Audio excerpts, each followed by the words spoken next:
नमस्कार, आप देख रहे हैं क्लीन न्यूज एमपी और मैं हूं आपके साथ महक कपूर। और वक्त हो चला है मध्य प्रदेश की खास खबरों का। सभी खबरों से अपडेट रहने के लिए वीडियो को अंत तक जरूर देखें। इन पदों पर निकली भर्तियां अंतिम तिथि से पहले करें आवेदन। इंदिरा गांधी राष्ट्रीय मुक्त विश्वविद्यालय ने फैकल्टी और डायरेक्टर के रिक्त पदों पर भर्ती के लिए आवेदन मांगे हैं। इच्छुक आवेदक 45 पदों के लिए आधिकारिक वेबसाइट पर आवेदन कर सकते हैं। आधिकारिक अधिसूचना के अनुसार आवेदन जमा करने की अंतिम तिथि 5 जनवरी 2022 है। कुल रिक्वायरमेंट 2021 में से 21 प्रोफेसर के पद के लिए, जबकि 20 रिक्तियां एसोसिएट प्रोफेसर के पद के लिए है। इलेक्ट्रॉनिक मीडिया प्रोडक्शन सेंटर में निर्देशक के पद के साथ ही साथ सहायक प्रोफेसर के पद के लिए 3 पदों को भरने के लिए इग्नू भर्ती अभियान भी चलाया जा रहा है। इग्नू ने आधिकारिक भर्ती सूचना के लिए विस्तृत पात्रता मानदंड किए हैं। आवेदक विश्वविद्यालय की आधिकारिक वेबसाइट पर नोटिस देख सकते हैं। भर्ती नोटिस के अनुसार आवेदन ऑनलाइन जमा किए जा सकते हैं या इग्नू कार्यालय में ऑफलाइन मेल किए जा सकते हैं। रेलवे का बड़ा फैसला, कम दूरी की यात्रा कर रहे यात्रियों को मिलेगा लाभ। भारतीय रेलवे ने रेल यात्रियों को बड़ी राहत दी है। दरअसल आईआरसीटीसी ने रेल मार्गों पर अनारक्षित विशेष ट्रेन के संचालन करने का निर्णय लिया है। स्पेशल ट्रेन से स्टेशन से गुजरते हुए अपने गंतव्य तक पहुंचेगी। अनारक्षित श्रेणी के ट्रेन संचालन का सबसे ज्यादा फायदा कम दूरी की यात्रा कर रहे यात्रियों को होगा। ट्रेन यात्रियों को परेशानी से राहत देते हुए भारतीय रेलवे ने कहा कि वह कई मार्गों पर कई अनारक्षित विशेष ट्रेनों का संचालन करेगा। रेलवे के अपडेट के मुताबिक इन ट्रेनों का संचालन जीग, रोहतक, सोनीपत, कुरुक्षेत्र, मेरठ सिटी, खुर्जा, अलीगढ़, बरेली, नसीबाबाद, कोटद्वार, मुरादाबाद और संभल हातिम सराय के बीच किया जाएगा। न्यूज 18 से बात करते हुए उत्तर रेलवे के प्रवक्ता दीपक कुमार ने कहा कि यात्रियों की सुविधा के लिए रेलवे ने विभिन्न गंतव्यों के लिए अनारक्षित विशेष ट्रेनें संचालित करने का निर्णय लिया है। उन्होंने कहा कि इन ट्रेनों के संचालन से छोटे रूटों के लिए ट्रेनों की सुविधा आसानी से उपलब्ध हो जाएगी। 1 करोड़ कर्मचारियों को मिली खुशखबरी, वेतन में 95,000 रुपए तक हुई वृद्धि। केंद्र सरकार के कर्मचारियों के लिए एक अच्छी खबर है। महंगाई भत्ते में हालिया बढ़ोतरी के बाद उनके वेतन में 95,000 रुपए की बढ़ोतरी होगी।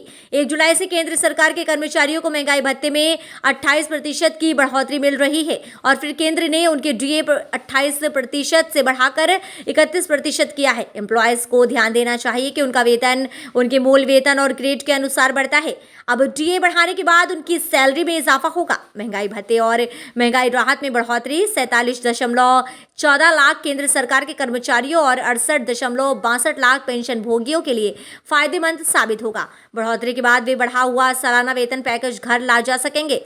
7वें वेतन आयोग की सिफारिश है अनुसार स्तर 1 केंद्र सरकार की कर्मचारी का वेतन 18,000 रुपए से 56,900 रुपए तक है और केंद्र सरकार के कर्मचारी के लिए 18,000 रुपए के वेतन के साथ वार्षिक वेतन वृद्धि 30,240 रुपए होगी। यूजी पीजी के छात्रों के लिए राहत भरी खबर, इस दिन जारी होगी छात्रवृत्ति की राशि। मध्य प्रदेश के कॉलेजों में सन 2021-22 के लिए छात्रों की प्रवेश प्रक्रिया पूरी हो चुकी है। ऑफलाइन कक्षाएं लगने के कारण विद्यार्थी कॉलेज पहुंचने लगे हैं। शिक्षा विभाग ने छात्रवृत्ति के आवेदन की मांग की है। इस बार कुछ बदलाव किए गए हैं, जिसमें आधार कार्ड को अनिवार्य किया गया है। छात्रवृत्ति के लिए छात्र आवेदन कर सकते हैं, हालांकि छात्रों को आवेदन करने के लिए आधार कार्ड की अनिवार्यता होगी। वहीं कॉलेज आवेदन जांच कर विभाग भेजेंगे। अधिकारियों के मुताबिक 1 से अधिक छात्रवृत्ति ना मिले, इसके लिए आधार कार्ड को अनिवार्य किया गया है। आपको बता दें कि मध्य प्रदेश में अगस्त से नवंबर महीने के बीच मध्य प्रदेश कॉलेज में छात्रों के प्रवेश की प्रक्रिया पूरी की गई थी। प्रदेश भर के सरकारी और निजी कॉलेजों में 6 लाख से अधिक विद्यार्थियों ने एडमिशन लिया था। इस बीच वित्त विभाग ने यूजी और पीजी के बचे हुए छात्रों को बड़ी राहत देते हुए प्रवेश की प्रक्रिया को नवंबर तक सहमति दी थी। इसके अलावा छात्रवृत्ति करने वाले छात्रों को बढ़ा दी गई है। 80 से ज्यादा कोर्स को यूजी और पीजी में शामिल किया गया है। सिंधिया के लिए ये क्या बोल गए दिग्विजय सिंह। कांग्रेस के राष्ट्रीय महासचिव दिग्विजय सिंह ने केंद्रीय मंत्री ज्योतिरादित्य सिंधिया पर हमला बोला। उनका कहना है कि गद्दारों को इतिहास माफ नहीं करता और आने वाली पीढ़ियां इसे याद रखती हैं। विदिशा जिले की लटेरी तहसील के मुंडेला गांव में किसानों से चर्चा करने पहुंची दिग्विजय सिंह ने ज्योतिरादित्य सिंधिया को आड़े हाथों लिया है। दिग्विजय सिंह ने कहा कि गद्दारों को इतिहास माफ नहीं करता और आने वाली पीढ़ी भी याद रखती है कि इन्होंने गद्दारी की थी। इस दौरान सभा में मौजूद जनता से सवाल पूछते हुए उन्होंने कहा कि आज भी रानी लक्ष्मीबाई को लेकर सिंधिया पर सवाल उठते हैं। पानीपत की लड़ाई में यदि सिंधिया ने आज हिंदू राजाओं का साथ दिया होता तो अहमद शाह अब्दाली कभी नहीं जीतता। इतना ही नहीं, सिंधिया पर कटाक्ष करते हुए दिग्विजय ने आगे कहा कि ठीक किसी तरह अगर सिंधिया कांग्रेस नहीं छोड़ते तो आज भी कांग्रेस की सरकार होती और किसानों का 2 लाख रुपए का कर्जा माफ हो गया होता, जिसकी प्रक्रिया कमलनाथ ने शुरू कर दी है। दिग्विजय ने केंद्र सरकार पर हमला बोलते हुए बढ़ती हुई महंगाई के लिए मोदी सरकार को जमकर जिम्मेदार ठहराया। उन्होंने कहा पेट्रोल, डीजल और गैस के बढ़ते दाम से जनता परेशान और हैरान है और ये पैसा सरकार की जेब में जा रहा है। यूरिया के संकट को लेकर भी उन्होंने केंद्र सरकार पर निशाना साधा। मध्य प्रदेश में शिवराज सरकार को लेकर उन्होंने कहा कि पूरे प्रदेश के अंदर दलालों का राज चल रहा है और बिना कुछ लिए दिए कुछ होता नहीं है। उम्मीदवारों को देनी होगी इतनी जमानत राशि, सभा के लिए अनुमति जरूरी, पढ़े नियम। मध्य प्रदेश में पंचायत चुनाव की तारीखों का ऐलान कर दिया गया है। चुनाव 3 चरणों में होंगे। पहले चरण का मतदान 9 जिलों में 6 जनवरी 2022, दूसरे चरण का मतदान 7 जिलों में 28 जनवरी और तीसरे चरण का मतदान 36 जिलों में 16 फरवरी को होगा। ग्रामीण क्षेत्रों में आदर्श आचार संहिता प्रभावशील हो गई है, जो कि परिणाम घोषित होने तक प्रभावशाली रहेगी। आदर्श आचार संहिता के प्रावधान राजनीतिक दलों, अभ्यर्थियों, शासकीय विभागों एवं कर्मियों तथा पंचायतों के पदाधिकारियों एवं कर्मचारियों पर लागू होगी। यद्यपि पंचायत निर्वाचन गैर दलीय आधार पर हो रहे हैं, परंतु आचार संहिता के प्रावधान राजनीतिक दलों पर सामान्य रूप से लागू होंगे। इसके अलावा जिला पंचायत सदस्य के लिए नामांकन के साथ धरोहर राशि 8,000 रुपये, जनपद के लिए 4,000 रुपये और ग्राम पंचायत सरपंच के लिए 2,000 रुपये और पंच के लिए 400 रुपये जमा करनी होगी। अनुसूचित जाति, अनुसूचित जनजाति, ओबीसी महिलाओं को निर्धारित से आधी राशि यानी 200 रुपये जमा करने होंगे। चुनाव प्रचार के दौरान कोई भी प्रत्याशी सभा, रैली या जुलूस बिना अनुमति नहीं निकाल सकेगा। जिला पंचायत सदस्य के लिए नामांकन पत्र जिला मुख्यालय पर, जनपद सदस्यों के जिला विकास खंड मुख्यालय, पंच और सरपंच पद के लिए विकास खंड और क्लस्टर मुख्यालय पर लिए जाएंगे। पंच एवं सरपंच के लिए निर्वाचन मतपत्रों से होगा, जबकि जनपद और जिला पंचायत सदस्य के लिए वोटिंग ईवीएम से होगी। मध्य प्रदेश में एक्टिव केस 120 पार, 10 दिन में 158 कोरोना पॉजिटिव। इन जिलों में स्थिति गंभीर। एक तरफ देश में नए वेरिएंट ओमिक्रॉन ने पैर पसारना शुरू कर दिया है, वहीं दूसरी तरफ मध्य प्रदेश में कोरोना के आंकड़ों ने सरकार की चिंता बढ़ा दी है। रोजाना 15 से 20 के आसपास केस सामने आ रहे हैं। इसमें सबसे ज्यादा केस भोपाल और इंदौर में देखने को मिल रहे हैं। शनिवार 4 दिसंबर 2021 को शनिवार को मिले 18 नए पॉजिटिव के बाद एक्टिव केसों की संख्या 142 हो गई है।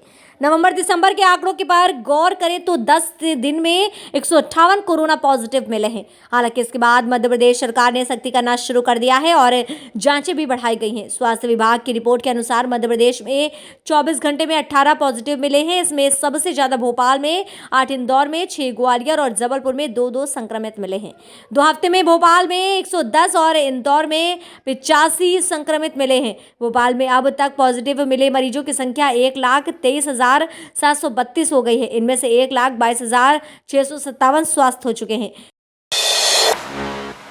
मध्य प्रदेश में एक साथ 2 डिग्री लेने वाले चयनित शिक्षकों की नियुक्ति निरस्त। मध्य प्रदेश के सरकारी स्कूलों में 3 साल बाद चयनित शिक्षकों को नियुक्ति पत्र दिए गए हैं। अब इनमें से करीब 6 चयनित शिक्षकों द्वारा एक ही सन में 2 डिग्री लेने के कारण उनकी नियुक्ति निरस्त कर दी गई है। इनमें से कुछ चयनित शिक्षकों ने एक जगह पर नियमित तो दूसरी जगह स्वाध्यायी प्रवेश लेकर डिग्री हासिल की, तो कुछ ने अलग अलग जगहों से नियमित प्रवेश लेकर डिग्रियां हासिल कर ली।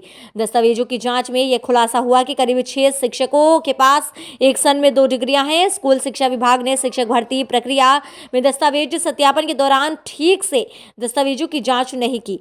अब चयन होने के बाद कार्यवाही की जा रही है। लोक शिक्षण संचालनालय डीपीआई ने पात्रता परीक्षा में चयनित शिक्षकों को पहले नियुक्ति देकर ज्वाइनिंग करवा ली है। अब नियमों का हवाला देकर उनकी नियुक्ति निरस्त करने के आदेश जारी कर दिए गए हैं। स्कूल शिक्षा विभाग और आदिम जाति कल्याण विभाग ने 3 साल पहले 2018 में पहले 30,554 पदों के लिए पात्रता परीक्षा ली थी। इनमें से करीब 20,000 पद स्कूल शिक्षा विभाग के स्कूलों के लिए थे। अक्टूबर माह में 12,043 नाम की सूची जारी की गई थी।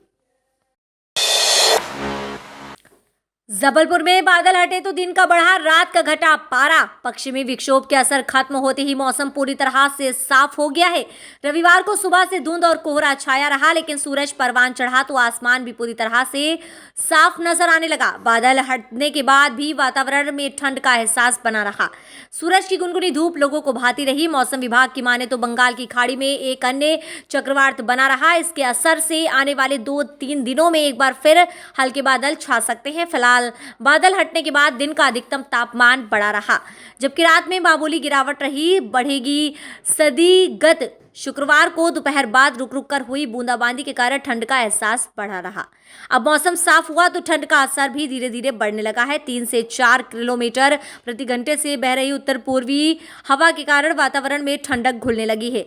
धूप की तपन कमजोर पड़ गई है। रात का न्यूनतम तापमान फिर 13 डिग्री पर आ गया है। शनिवार को अधिकतम तापमान 23.4 से 3 डिग्री बढ़कर 26.7 डिग्री पर पहुंच गया है। उत्तर पूर्वी हवा और बूंदाबांदी के बाद वातावरण में छाई नमी के कारण न्यूनतम तापमान करीब 2 डिग्री कम होकर 14.6 पर आ गया है। रविवार को न्यूनतम तापमान 13 डिग्री रिकॉर्ड किया गया है। फिर बिगड़ेगा मौसम। क्षेत्रीय मौसम कार्यालय के प्रभारी अधिकारी बीजू जान जैकब के मुताबिक जबलपुर सहित संभाग के जिलों में मौसम शुष्क रहेगा। आदिवासियों को साधने के लिए शिवराज सरकार का मास्टर स्ट्रोक एमपी में लागू हुआ पेसा एक्ट। एमपी में पेसा एक्ट लागू हो गया है। शनिवार को टांटिया भील स्मृति समारोह को संबोधित करते हुए सीएम शिवराज सिंह चौहान ने बड़ी घोषणा की है। शिवराज सिंह ने कहा कि इस एक्ट के लागू होने से स्थानीय संसाधनों पर जनजातीय समाज की पंचायतों के पास ज्यादा अधिकार होंगे। ग्राम सभाओं को जनजातीय समुदाय के लिए काम करने का अधिकार भी मिलेगा। मुख्यमंत्री शिवराज ने कहा कि आदिवासियों के खिलाफ सभी छोटी मोटे लंबित मामले वापस किए जाएंगे। सीएम ने आदिवासियों को वन अधिकारी के पट्टे देने की घोषणा भी की है। उन्होंने कहा कि जिनके पास से 6 दिसंबर से पहले के पट्टे हैं उन्हें जमीन दी जाएगी। आपको बता दें कि पेसा एक्ट के तहत स्थानीय संसाधनों पर स्थानीय अनुसूचित जाति जनजाति के लोगों की स्मृति को अधिकार दिए जाएंगे, जिससे अनुसूचित जाति और जनजाति वाली ग्राम पंचायतों को सामुदायिक संसाधन जैसे जमीन, खनिज संपदा, लघु वनोपज की सुरक्षा और संरक्षण का अधिकार मिल जाएगा। पैसा एक्ट लागू होने के बाद सामुदायिक वन प्रबंधन समितियां वर्किंग प्लान के अनुसार हर साल माइक्रो प्लान बनाएंगे और उसे ग्राम सभा से अनुमोदित कराएंगे। गौरतलब है कि सामुदायिक वन प्रबंधन समिति का गठन भी ग्राम सभा द्वारा किया जाएगा। तो ये थी दिन भर की 10 बड़ी और अहम खबरें। डेली ऐसी अपडेट रहने के लिए क्लीन न्यूज एमपी को सब्सक्राइब करना बिल्कुल ना भूलें। और साथ ही आप ये न्यूज कहां से देख रहे हैं हमें कमेंट करके जरूर बताएं और वीडियो को लाइक भी करें। धन्यवाद।